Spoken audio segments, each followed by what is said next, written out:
Did you know that George H.W. Bush was the youngest pilot in the U.S. Navy during World War II?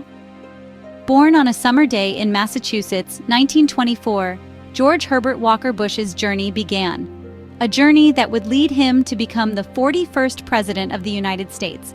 But before that, on his 18th birthday, Bush enlisted in the Navy, becoming the youngest naval aviator of his time. He served with honor and distinction during the tumultuous times of World War II. After the war, he attended Yale University, where his dedication to his studies saw him graduate in an impressive 2.5 years. After graduating from Yale, Bush moved to Texas, marking the beginning of his political career. Bush's journey to the White House began in Texas, where he first entered politics. The Lone Star State served as his launchpad, from where he soared to national prominence. In 1966, he was elected to the House of Representatives, marking the start of a long and distinguished political career. Bush's political trajectory was nothing short of stellar. From his stint as the ambassador to the United Nations, he demonstrated an uncanny knack for and international relations. This skill set was further honed when he served as the Director of Central Intelligence, a role that saw him navigate the complex and often murky world of international espionage. Came the Reagan years, with Bush serving as the vice president under Ronald Reagan.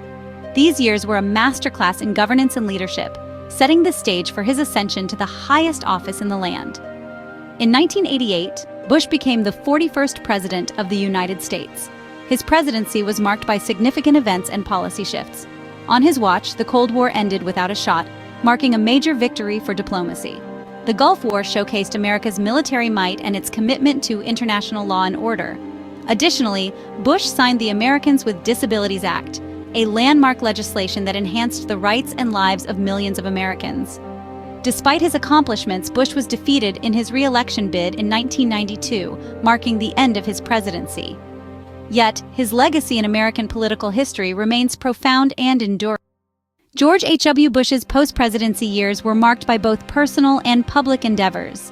After leaving office, he didn't simply retreat into a quiet retirement. Instead, he continued to engage in humanitarian work on a global scale.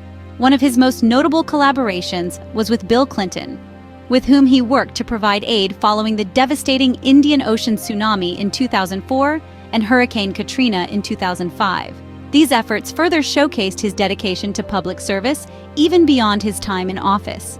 In 2011, his dedication was recognized when he was awarded the Presidential Medal of Freedom by President Barack Obama. When George H.W. Bush passed away in 2018, he left behind a legacy of public service marked by a commitment to diplomacy and a sense of duty to his country.